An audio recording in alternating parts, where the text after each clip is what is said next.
बातमी थेट येते सांगलीमधून। सांगलीत विशाल पाटील अपक्ष लढण्यावर ठाम आहेत। उमेदवारी अर्ज मागे घेणार नसल्याचं बोललं जात आहे।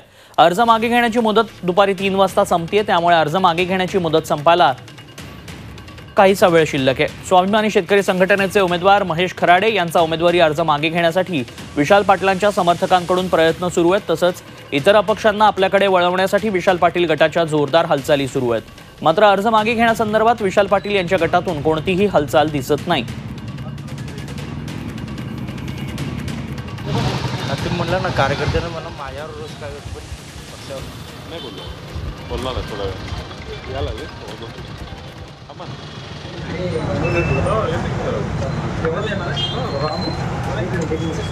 दरम्यान विशाल पाटील निवडणुकीतून माघार घेणार नाहीत। उत्सुकता केवळ चिन्हाची असल्याचं त्यांच्या कार्यकर्त्यांनी म्हटलंय। खास बातचीत केली आमचे प्रतिनिधी सरफराज सनदी यांनी। विशाल पाटील माघार घेणार का लढणार याबाबत जी उत्सुकता आहे ती संपूर्ण महाराष्ट्राला लागून राहिलेली आहे। आणि नेमकं आता या काँग्रेसच्या कार्यकर्त्यांचं किंवा विशाल पाटील यांच्या काँग्रेस कार्यकर्त्यांचं नेमकं काय मत आहे ते जाणून घेऊया। आपल्यासोबत इथं विशाल पाटील समर्थक आहेत। विशाल पाटील माघार घेणार की लढवणार याबाबत खूप चर्चा सुरू आहे। तुम्हाला काय वाटतं? काहीच वेळ बाकी राहिला आहे। विशाल पाटील माघारी घेणार नाहीत, कारण ते इलेक्शन विशाल पाटलांच्याही हातात राहिलेलं नाही। हे इलेक्शन आहे ते जिल्ह्यातल्या सामान्य जनता तरुण वर्गांच्या हातात आहे आणि हा तरुण वर्ग आणि सामान्य जनता पेटून उठलेली आहे, कारण हा झालेला वसंतदादावरचा अन्याय आहे। आणि अचानक कोणतरी एखादा मनुष्य येतो, स्टेजवरती सभा चालली असते, त्या ठिकाणी एखाद्याचं नाव सुचवलं जाते आणि तीच उमेदवारी कायमची केली जाते। लोकांच्या मनात याबाबतीत रोष आहे। चर्चा करून जर का एखादा उमेदवार ठरवला गेला असता तर समजू शकले असते लोक, पण तसं न करता लोकांच्या विचारांना लोकांच्या भावना डावलून जर का एखादी घटना घडत असेल लोकांना ते पचत नाही आणि त्यामुळे यावेळेला नक्की उलटी होणार आहे आणि विशाल पाटील 100% निवडून येणार आहे। तुम्हाला उमेदवारी दिलेली आहे, फायनल तुम्ही कामाला लागा असं सांगितले असताना आयत्या वेळी कोणाच तरी उमेदवारी डिक्लेअर करून आमच्या सांगलीतली गेली 2-3 इलेक्शन काँग्रेसचं चिन्हच घालवण्याचा प्रयत्न जे लोक करत आहेत, त्यासाठी इथले युवक एवढे चिडलेले आहेत। कुठल्याही परिस्थितीत ही अपक्ष इलेक्शन ही लढवावीच लागेल। आणि आता सगळ्यांना माघारीची उत्सुकता नाही तर चिन्ह काय मिळेल याची उत्सुकता सगळ्यांना राहिलेली आहे। आम्ही माघार तर हा प्रश्नच मिटलेला आहे, जनतेनेच दोर कापलेत मागं जायचे।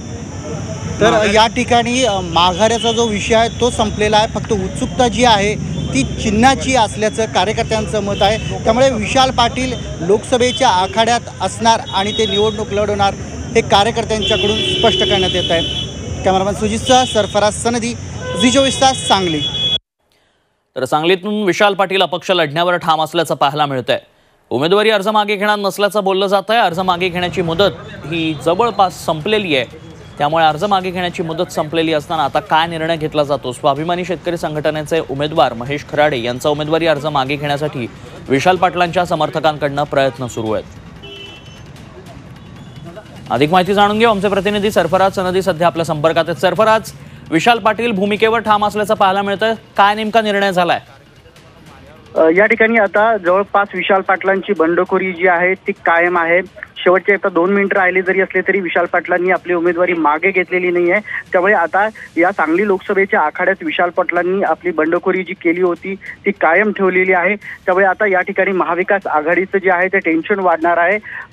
भाजपाचे संजय काका पाटील, विकास आघाडीचे चंद्रहार पाटील आणि अपक्ष असणारे विशाल पाटील यांच्यात आता लढत होणार असल्याचं जवळपास स्पष्ट झालेलं आहे। त्यामुळे महाविकास आघाडीला देखील मोठा फटका बसण्याची शक्यता आहे। शेवटच्या क्षणापर्यंत काँग्रेसकडून आणि शिवसेना ठाकरे गटाकडून विशाल पाटील यांनी उमेदवारी मागे घ्यावी यासाठी दबाव टाकण्यात आला होता, मात्र त्यांनी तो सर्व दबाव जो आहे तो झुगारलेला आहे आणि कार्यकर्त्यांच्या आग्रहापुढे विशाल पाटलांनी आपली उमेदवारी जी आहे ती कायम ठेवलेली आहे। धन्यवाद सरफराज, आपण दिलेल्या सगळ्या सविस्तर माहितीसाठी।